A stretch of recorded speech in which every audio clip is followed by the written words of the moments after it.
TFC spiritual ప్రేక్షకులకు స్వాగతం. ఉగాది శుభాకాంక్షలు మీ అందరికీ కూడా. పరాభవనామ సంవత్సరం 2026కి అయితే మనకి ఈ సంవత్సరంలో ద్వాదశ రాశుల వారికి ఎలా ఉందో చెప్పాలంటే మొట్టమొదటిగా మనకి ఏం చూడాలండి, మనము ఏ ఏ గ్రహాలు ఏ ఏ స్థానాల్లో ఉన్నాయో చూద్దాం, ఏ ఏ రాశుల్లో ఉన్నాయో. ముందుగా మనకి ఈ యొక్క గురుడు ఎక్కడున్నాడండి? మిథున రాశిలో ఉన్నాడు. ఈయన జూన్ 2, 2026 సంవత్సరంలో కర్కాటక రాశిలోకి వచ్చాడు.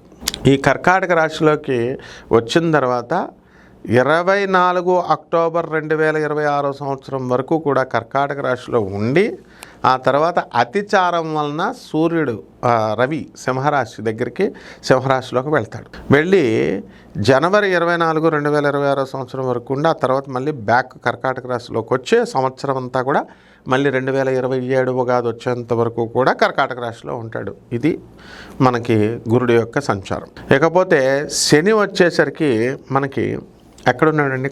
మీనరాశిలో వక్రించున్నాడు. ఈ సంవత్సరం అంతా కూడా ఆయన వక్రించి అక్కడే ఉంటాడు. అక్కడ బ్యాక్ వస్తాడు. అక్కడ నక్షత్రాల్లోనే వెనక్గా రావడము అనేటటువంటిది పూర్వభద్ర నుంచి ఉత్తరాభద్ర నుంచి పూర్వభద్ర నుంచి శతభిష నక్షత్రం, అలా ఆ రాశిలోనే ఉండడం జరుగుతుంది. నక్షత్రాల్లో సంచారం కిందకి రెట్రోగ్రేడ్ అవుతాడు, వక్రగతి. ఇకపోతే ఈ యొక్క కుంభరాశి దగ్గరికి వచ్చేసరికి మనకి రాహుగ్రహము మన కుంభరాశిలో ఉంది.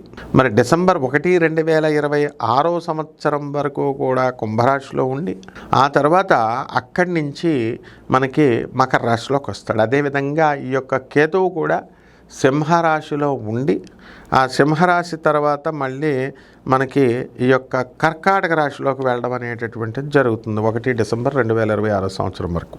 అయితే ఇక మిగతా గ్రహాలన్నీ కూడా సంచారం అనేటటువంటి చిన్న గ్రహాలు కాబట్టి అవి మారుతూ ఉంటాయి.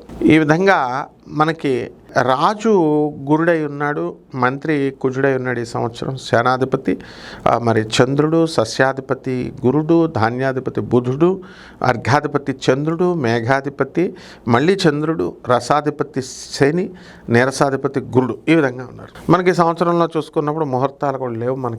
మనకి అధిక మాసం వచ్చింది. శుక్రమౌఢం వచ్చేసరికి దాటిన తర్వాత మనకి కేవలం ఏప్రిల్, మే నెలలో వివాహ ముహూర్తాలు ఉండవు. ఆ తర్వాత మళ్ళా మనకి అధిక మాసం అయిపోయిన తర్వాత కార్తీక మాసంలో ఉండడం జరిగింది. ఇకపోతే ఒక్కొక్క రాశి వారికి మనకి ఈ యొక్క ఆదాయ వ్యయాలతో పాటు ద్వాదశ రాశుల్లో ఎలా ఉన్నాయో మనం తెలుసుకుందాం.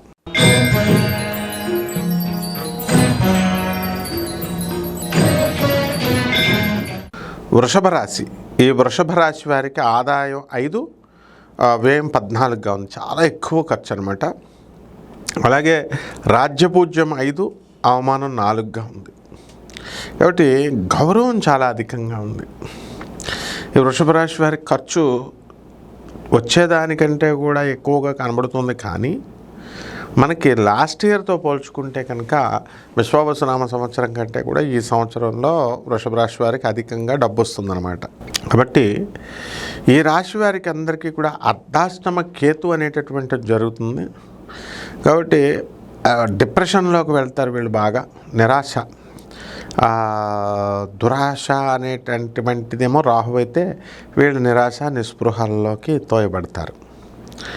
అలాగే లాభంలో ఉన్నటువంటి శనిగ్రహ ప్రభావం వలన ఇనప బిజినెస్లు బాగా కలిసి వస్తాయి. చక్కగా లోహాల బిజినెస్లో బాగా సంపాదించడం, అపరాలు ధాన్యాల్లో మంచిగా సంపాదించడం అనేటటువంటిది జరుగుతుంది. అలాగే ఈ రాశి వారికి అందరికీ కూడా రాజ్యపూజ్యం అనేటటువంటిది ఎక్కువగా ఉంది. కాబట్టి బంధుమిత్రులందరితో కూడా కలిసి వీళ్ళు వినోద యాత్రలకు వెళ్ళడం, కార్యక్రమాలకు వెళ్ళడం, ఇలాంటివన్నీ కూడా జరుగుతాయి అన్నమాట. కాబట్టి ఈ రాశి వారికి మహిళలు మరి ఇళ్ళు వేరే చోట, ఆఫీసులు వేరే చోట ఉద్యోగాలు అనేటటువంటివి చేస్తున్నారు. వాళ్ళందరికీ కూడా వాళ్ళ ఇళ్ళకి దగ్గరలో వీళ్ళు ట్రాన్స్ఫర్లు అనేటటువంటివి జరుగుతాయి, కోరుకున్న చోట్లకి ట్రాన్స్ఫర్స్. అయితే ఈ యొక్క వృషభ రాశి వారికి అందరికీ కూడా మహిళల వల్ల అనేకమైనటువంటి సమస్యలు, కాబట్టి మహిళల వల్లే ఎదుగుతారు వృషభ రాశి వాళ్ళు. అదేవిధంగా మహిళల వల్లే కొంతమంది మహిళలకి వల్ల నష్టపోవడానికి, పేరు ప్రతిష్టలు పోవడానికి, దెబ్బతినడానికి ఎక్కువ అవకాశం ఉంటుందన్నమాట. అలాగే విద్యార్థులను మనం తీసుకున్నప్పుడు వీళ్ళకి జూన్ 2, 2026 సంవత్సరం వరకు బాగా చదవడం జరుగుతుంది. ధన ఆదాయం కూడా మనకి వృషభ రాశి వారికి బాగా జూన్ 2 మొదటి భాగం జూన్ 2026 సంవత్సరం వరకు అధికంగా వస్తుంది. ఆ తర్వాత అంతా కూడా ఖర్చు అధికంగా ఉంటుందన్నమాట. అలాగే పరిహారాల దగ్గరికి వచ్చేసరికి ఈ యొక్క వృషభ రాశి వారికి మనము కేతు జపం చేసుకోవాలి.